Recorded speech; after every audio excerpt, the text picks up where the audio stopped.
A little lighter edition now of Bat Crazy. A few less serious things that caught my eye this week. Let's start with Meghan Markle, who, as South Park put so simply, did not want to be a royal or have any attention. Privacy, please. We want privacy! We want privacy! The prince and his wife. We want privacy! We want privacy! We just want to be normal people. All this attention is so hard. We want privacy! We want privacy! Despite running away from royal life and calling them all a bunch of pompous racists, it appears Meghan is holding on to the perks, a royal title. This week she signed a letter in a gift basket, HRH, Her Royal Highness. Despite promising the Queen they would no longer use it. When I say they, I mean her and Hazza. Who would have thought, so unlike them, to cherry-pick the parts that benefit them and completely publicly annihilate the bits that don't.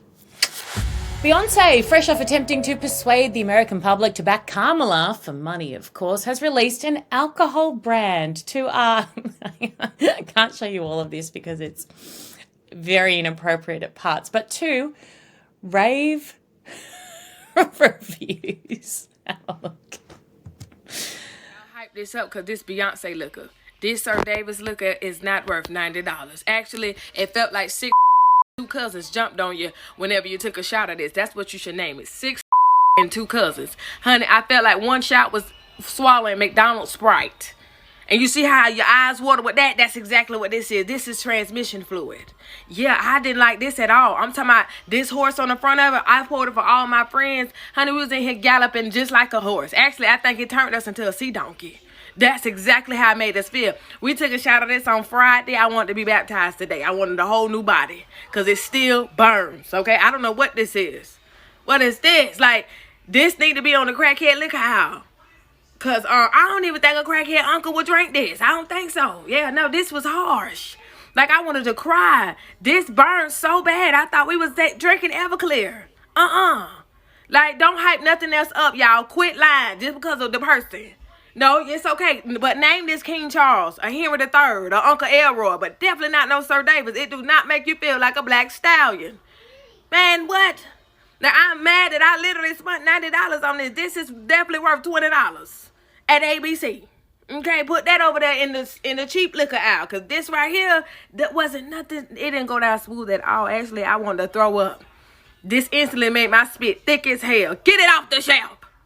But yeah, no, this not it. Take this down. Thank you, Beyonce. I love you, but this, I don't like this here. This caught my eye this week too. A smart and sassy sibling is taking over the task of Tinder to try and find her brothers a wife. Or 2 wives. I can't imagine they'd share. To try and find each brother their own separate individual wife. If you wonder where I've been,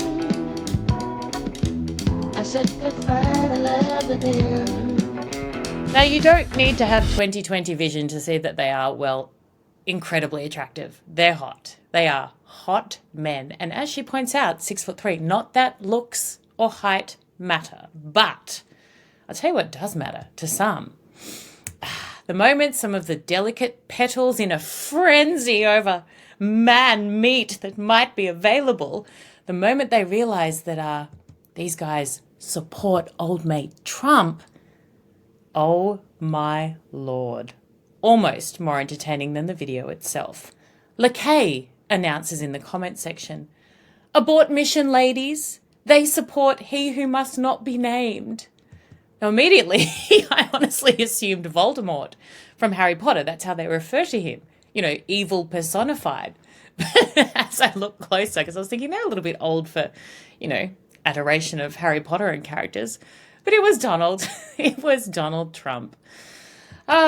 Good riddance to all those who ran. For those ladies with half a brain, it made them both even more attractive. And let's assume MAGA babies are now on the way. And finally, Lauren Sanchez, future wife of Amazon mogul Jeff Bezos, an astronaut too, along with Katy Perry and I always forget her name, but Oprah's best friend, and an author as well. Opening up her world to a legion of fans on Instagram this week, she shared her writing process. Okay, check this out. I'm taking you to where I write almost every day. I've had a little writer's block with the second book, and I've noticed that if I have a really calm, peaceful place, that I'm able to let all of my ideas kind of float through me easier than I could in a group. I am not a mean person. Ask anyone, I'm honestly not. But this did surprise me a little bit. Given the writing to which she refers is her children's book called The Fly Who Flew. Here's a little bit of the book. And so she wanders off into a space company, gets trapped into a space vehicle, and goes up all the way. And it's all the things that she sees. And the premise of the story is that it's okay if you're not so good in school. It's all right. Yeah. You can still have everything you want. Well, and the cover glows in the dark, by the way. Oh, that's cute. true. Yeah, That is very Because cool. the kids were like, let's go look at it. So we're hiding in bathrooms, looking at the stars and the moon. Cool. And it's cool that the astronauts accept the fly. And because she's a little different. And I realized after I wrote the story, I was like, oh, this is about my son, who has dyslexia. I get teared up every time I talk about this, so I'm sorry. But it's really me. Now, I am not taking away anything from wildly successful children's authors. They are some of the richest, smartest people in the world. And I'm insanely jealous of anyone who's written a children's bestseller. I appreciate the difficulty of it and respect the art, blah, blah, blah, blah, blah. But, Lauren, come on. The writing process, The Fly Who Flew, like this is just a little too much. I suspect the writing process was, how do I put this politely? Collaborative and quick. Bye. And yes, I know you'll always have more money than me, but I still think I have more awareness. Just a little bit more awareness. And yeah, I can be a massive tool, but I do genuinely believe that I am aware when I'm being a little bit toolish. And I just feel like some of that awareness could be helpful. Coffee?